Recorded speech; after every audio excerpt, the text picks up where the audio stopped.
Okay, welcome. We're going to give people a few minutes to join, but as people are logging on, I'm going to start a welcome poll just to get a sense of who our audience is today.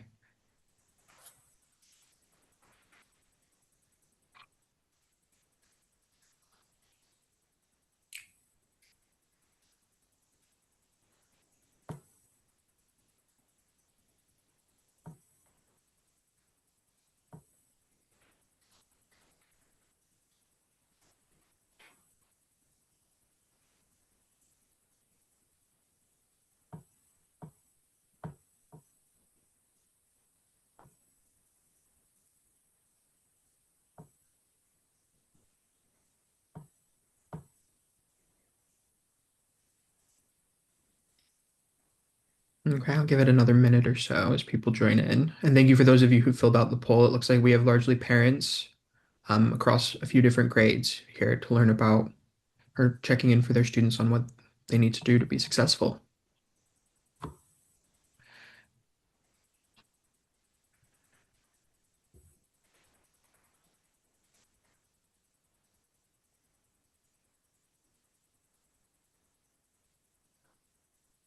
If you're just joining us, we do have a welcome poll up.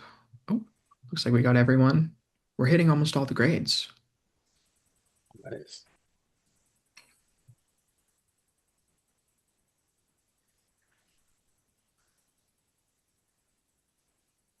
Okay, thank you for everyone who filled out the poll, and thank you again for joining us at today's webinar.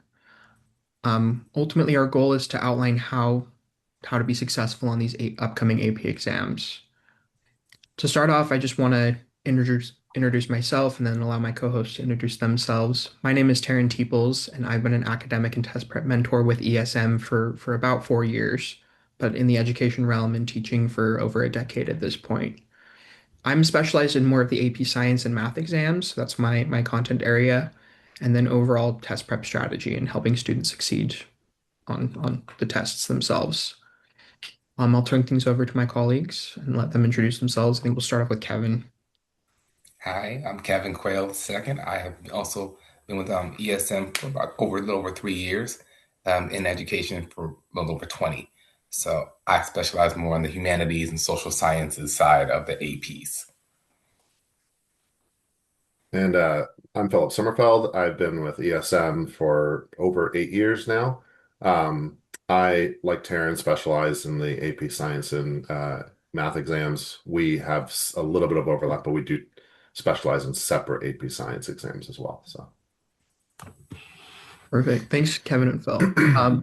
Just to give a general overview of our presentation today, we're going to outline the why behind taking the AP exams, explore some of the trends in the historical data to give context on how students are scoring, discuss the different types of exams in a broad sense. So we're referring to humanities, science, and math, kind of those topics. Outline some study tips, and then explore a general timeline that we recommend for students. I'm going to outline that it's a general timeline. If you can get like specialized what your student needs on a one-on-one basis, that's probably going to be best for them. That's what we highly recommend. Okay, to start things off, why take the AP exams?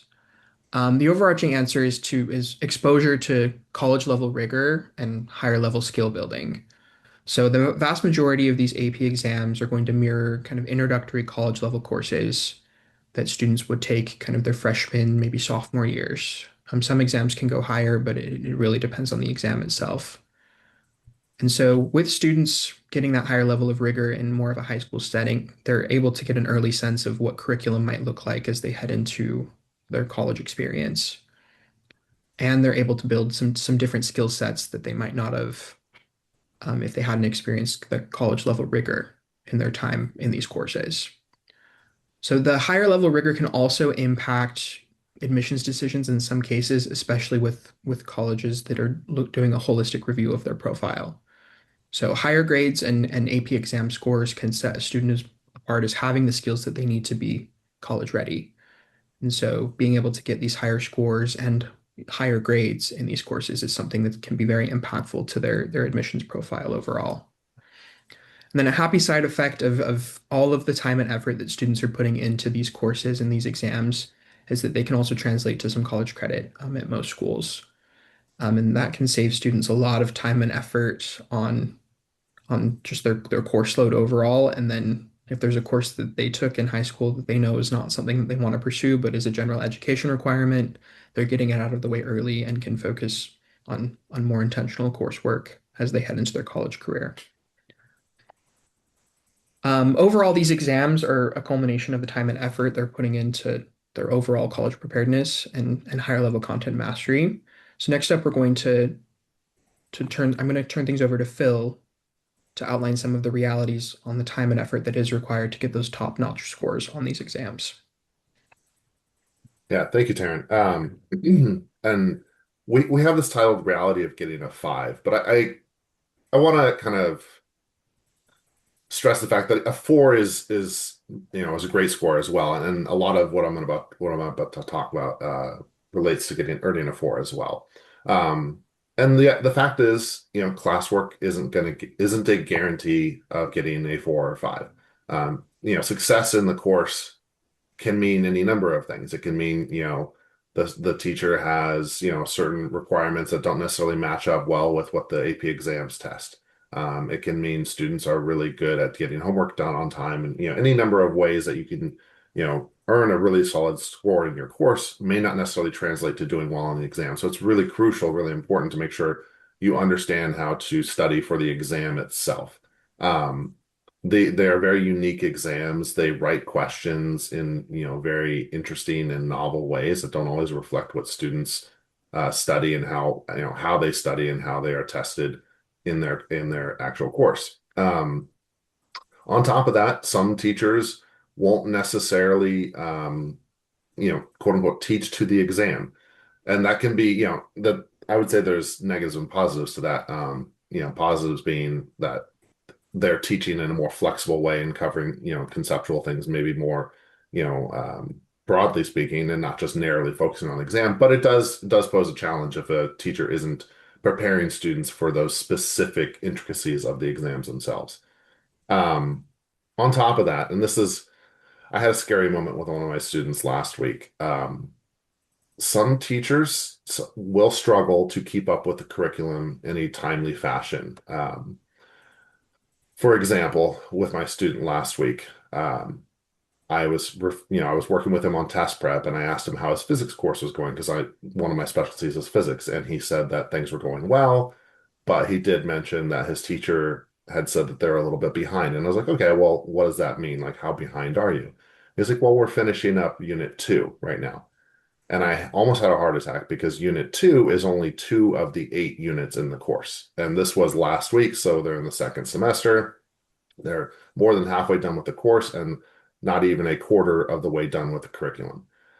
That is an extreme example, to be sure, but it's important that students understand where they are in the chronology of their coursework so that they know what they're going to be potentially having to, blitz through at the end or self-teach if in the worst case scenario. Um, on top of that, some curriculum changes from year to year. Again, using physics as an example, last year they added an entirely new unit to the curriculum. They added this unit on fluids, and students did not get a full and fair treatment of that unit because teachers struggled to implement it effectively in the timeline of their curriculum. So that's another thing that I would say, students should be aware of. Is there anything that is new or changed on the exam from the previous year? It doesn't happen very often, but it does happen often enough to be aware of it. Um, Taryn, can you go to the next slide, please? Thank you. A couple other things I just wanted to quickly mention, or really just one thing, but a couple of examples, is making sure students are aware of the challenges that go into doing well in these exams. For example, AP Stats and AP Environmental Science. These two courses are often viewed as the easy math and easy science courses. Um, for right or wrong, I don't think that's a fair characterization, but it has that reputation, or they have that reputation. But if you look at the percentages of students earning fives year over year for both AP Stats and AP Environmental Science, they are the lowest in their respective categories. Lower than calculus, lower than physics and chemistry and bio, so now that doesn't necessarily mean that they're the hardest exams. There's maybe things to, think about when reflecting on that, but it's important to recognize that, all AP exams pose their own unique challenges, and students should be aware of them and should not feel, I don't want to say overly confident, that's not fair, but shouldn't overlook what will need to be done in order to do well in these exams. So with that, I think I'm going to hand it over to Kevin to talk about humanities. Yeah, so with the humanities, that can cover a pretty wide range of topics that are not like mostly non-STEM, and some of there are different categories just have slightly different ways that the test will appear. So you have history, English, social sciences, histories, arts, and of course the languages. Now, the language test I would probably set aside. Those are going to be a little more specific to tests of other a TESOL test or things like that, where their sections will have a reading, a writing, a listening, and a speaking component. That's different from other exams. That's because they're languages, of course. Your histories and your English are going to be a little more similar in that they both have two types, two sections: multiple choice, which is really often passage based. So it's important that students practice using what they call these stimulus types of questions because they're not always given everything they need to kind of answer the question. They have to know what the terms are. So vocabulary, vocabulary, vocabulary. It's kind of these are all kind of vocabulary tests first and foremost because they have to know, students have to know what those words mean, and they're not given a lot of context outside of the question. It's very much a test of memory in that regard.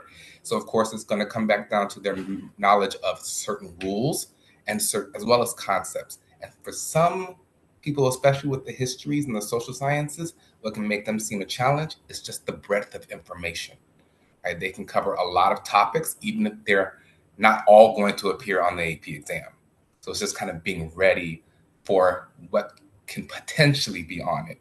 And that can seem a little overwhelming. So part of prepping for these is just putting it in chunks and making sure that you just take the time to kind of rotate through the units and not spend too much time in units that aren't really covered that much on the AP exams.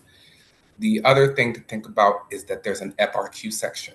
So honestly, between English and history, English is going to have a little more robust of an expectation for their essays, especially the literature.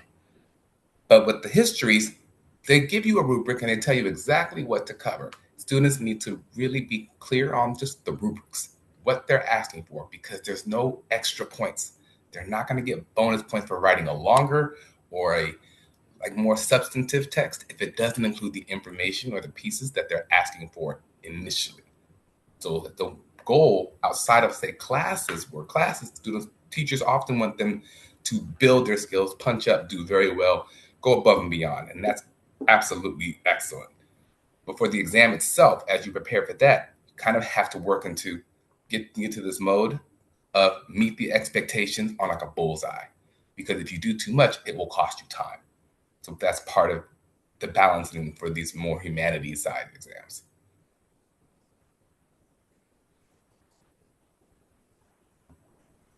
Thank you, Kevin. I'll spend a few minutes talking about the some STEM exams, specifically the math and computer science courses, and then your biology, chemistry, physics, and environmental science. I'm not going to go into specifics about any of them too much, of course, but um, one of the things I think is really interesting when you first start thinking about these exams is how much vocab and reading comprehension is involved, which sounds kind of maybe somewhat counterintuitive when you're talking about a STEM exam, but it's a really crucial skill and really crucial subject that students need to pay attention to, specifically in the case of what are called task verbs. Every exam has a different set of tasks verbs, but these are specific terms that have very, very specific meanings, and students need to be able to understand, what they are, how they differ from one another, and what the test is asking them to do when they're prompted with one of those task verbs. For example, like graph versus plot versus sketch. Those are two terms that sound very similar, but they mean actually very distinct things, and students need to be aware of that. on top of that, being able to read the question thoroughly and carefully is going to, inform you as to what you need to, or how you need to respond, what you need to include, what you need to touch on, right? So these are, again, skills that are often overlooked because we're thinking, oh, we're just calculating, we're doing science experiments, whatever it may be. But, just to get started, you need to understand what they're asking of you. And again, because those tests are written in such unique ways and such very precise ways, it's very crucial that students understand all of that. On top of that is this is kind of maybe dovetailing or building off of that is, but the conceptual understanding.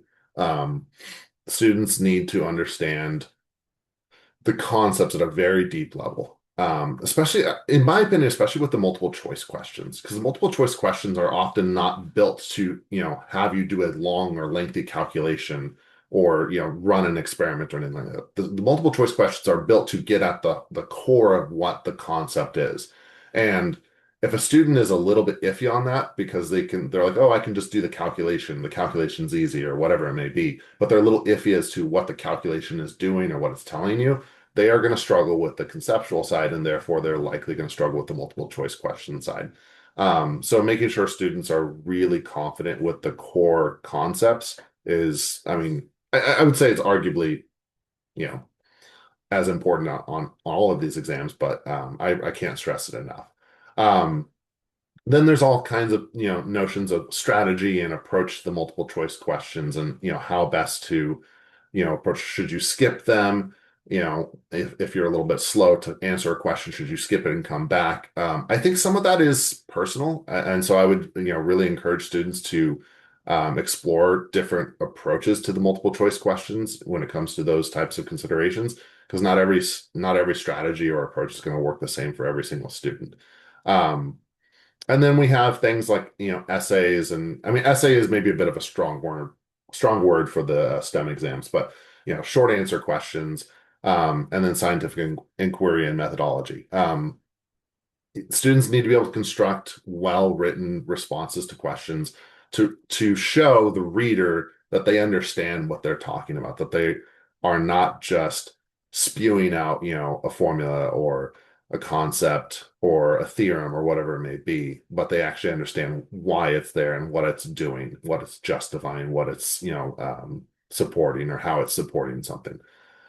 And then scientific inquiry and methodology. This is essentially looking at an experiment, and they might be asked, okay, if we were to tinker with one of these things, what would that do? How would that influence the results of this experiment?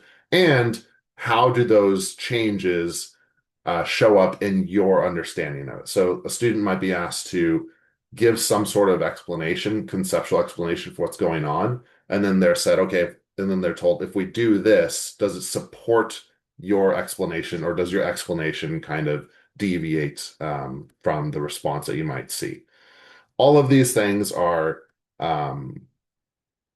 just things that students need to spend time with. And I know we're gonna talk about the timeline in just a few minutes here, but it's important to start now because these are not things that I think come naturally to everyone when they're starting to look at an AP exam. I think I'll hand it over to Taryn with that. Thank you so much, Phil. Um, with the my category, I mentioned I tend to be more AP STEM oriented, but I do have some insight into these other AP exams. And it's funny that they are called exams because we put this category here for more of our project management based courses. So these are your AP Art or your AP Capstone Diploma. AP Art could be your 2D art, 3D art, or drawing courses, and then the Capstone Diploma program is your AP Research and AP Seminar. And these courses, instead of having a traditional exam, are a culmination of a research paper, an oral presentation, or putting together an art portfolio.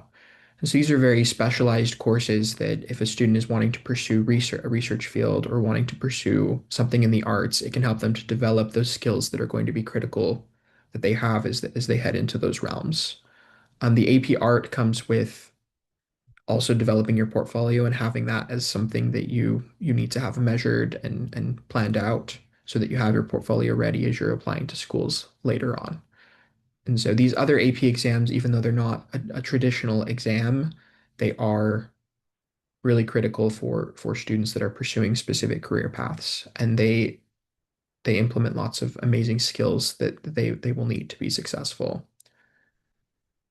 With these exams, they do generally have a different due date, just with them being portfolio based and requiring a little bit more time to look over and to grade. So the due date on these, I believe, is April 30th, while the rest of the exams are the first and second week of May. So these are something that students really need to be well prepared for and be doing throughout the time because it's not something that they can cram into the end. Okay, next up, we're gonna transition to Kevin for some study tips and strategies. So there are of course general strategies for every exam type. It really doesn't matter if it's STEM, other, or this, because like Philip said, this is not natural. You have to teach yourself how to test or how to take specific tests, especially when it comes to the language. So timing, as Taryn just said, is incredibly crucial. You want to start as early as possible. We usually recommend that most people start to take stock during winter break. And now that we're out after winter break, going into the spring semester, this is that time that most people start to do crash coursing or crunching. You really want to make sure that you are preparing for the exam environment specifically. So starting and taking that time early to take practice tests, do questions, things like that, cover information that you probably didn't get to in class. Those are all things that you have to do well in advance of May or well in advance of March because it takes time to really kind of go through a lot of the curriculum and just the information. Because like I said earlier, it can just be a lot of information to go through. And that's one of the challenges. So making a plan, carving out time outside of even studying for classwork would be very beneficial. And update their materials. There's a lot of different things that students can do to help build their knowledge base when it comes to these things, these types of tests that are again very complex. But might find the ones that work for them and keep them updated because things do shift and not everything works for everyone. So as you practice, of course, MCQ or multiple choice question strategies and going through how to write a document-based question or a long essay for this particular test, it's focus on the strategies that they're asking you to employ, but also finding ways that help that person save time as they're going through because we all have little quirks or habits that we kind of need to work out so that we don't lose time because that's the most precious commodity when it comes to the exams. You don't want to waste time. So practicing that is also important. That's why we say, of course, what do you have to do? Practice, practice, practice. You actually have to think of it a little bit like an athlete. These questions are not something we do every day in a normal course of conversation or even in regular classes. So you have to practice these specifically and starting with accuracy first, then timing. Because if your accuracy is low and you're going fast, not helpful. So make sure that as they're practicing that they're using that kind of that they're being specific to what they're trying to target at that moment. So if I'm focusing on timing, I'm focusing on timing. I'm focusing on accuracy, I'm focused on accuracy, and in different orders that help you prepare for that exam experience specifically. And if you are a person who has acknowledged accommodations, practice using those accommodations as well, because they're not going to be something that's, again, going to come up naturally or just be automatic. You have to practice how to apply them for that specific testing experience. Perfect. Thank you, Kevin. And so now we get to the nitty-gritty of the timeline. We highly recommend that if a student has not already started comprehensive review of content, that they get started right away. We are 2 weeks into January, and these exams are coming up in early May, early and mid-May. And so with the high level of rigor of these courses, students need to start reviewing now. So there's some teachers that do a fantastic job of building this content review into their classroom work and or providing resources for students to implement the review themselves outside of class. But ultimately, like time and effort are something that's really crucial to them being successful, and beginning that now is is pivotal in their experience on these tests. I know that things are busy as we're settling back into the semester. March is really when we have that intensive study that we want them to be starting. And so they've already reviewed the content broadly, and now they're doing intensive practice, and are really, as Kevin mentioned, practicing their accuracy or timing on these tests and implementing what they know and finding areas that they need to target and hone as they head into those tests in May. And then when we get to May, actually, your portfolios, as I mentioned, are due on April 30th, and then the actual AP exams run from May 4th to 15th.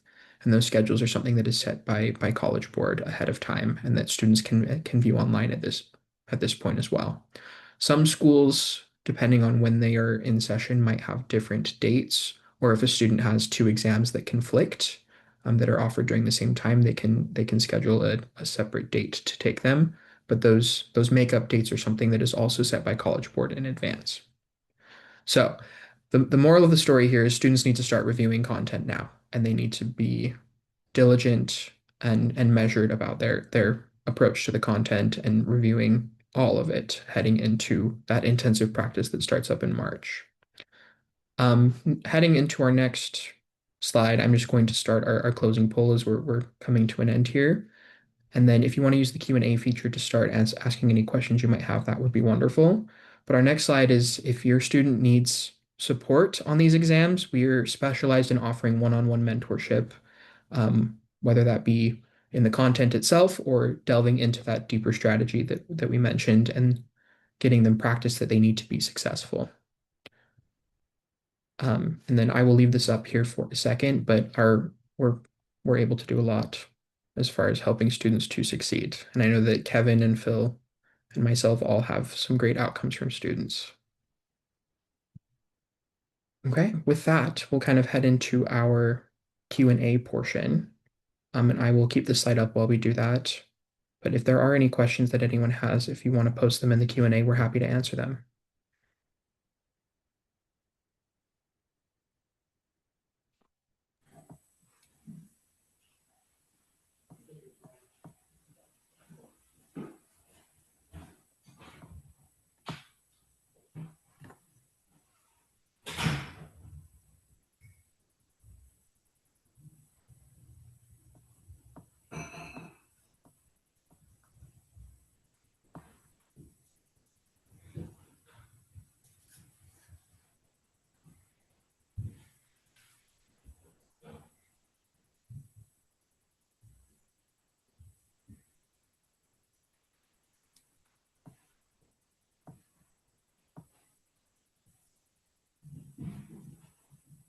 Most have done a great job on answering questions that we might have. But if you have any questions or things that you'd like to ask one of our client services representatives or get a hold of one of us, you're more than welcome to use the QR code or give our team a call, and they're happy to support you. Um, Kevin, Phil, and I are going to stay on for a few minutes and leave that follow-up poll up for anyone that might want to fill it out. But if you're needing to hop off, thank you so much for attending today, and we really appreciate your time and are looking forward to supporting your students in being successful on these exams. Thank you, everyone. And thank Yes. you. Thank you all.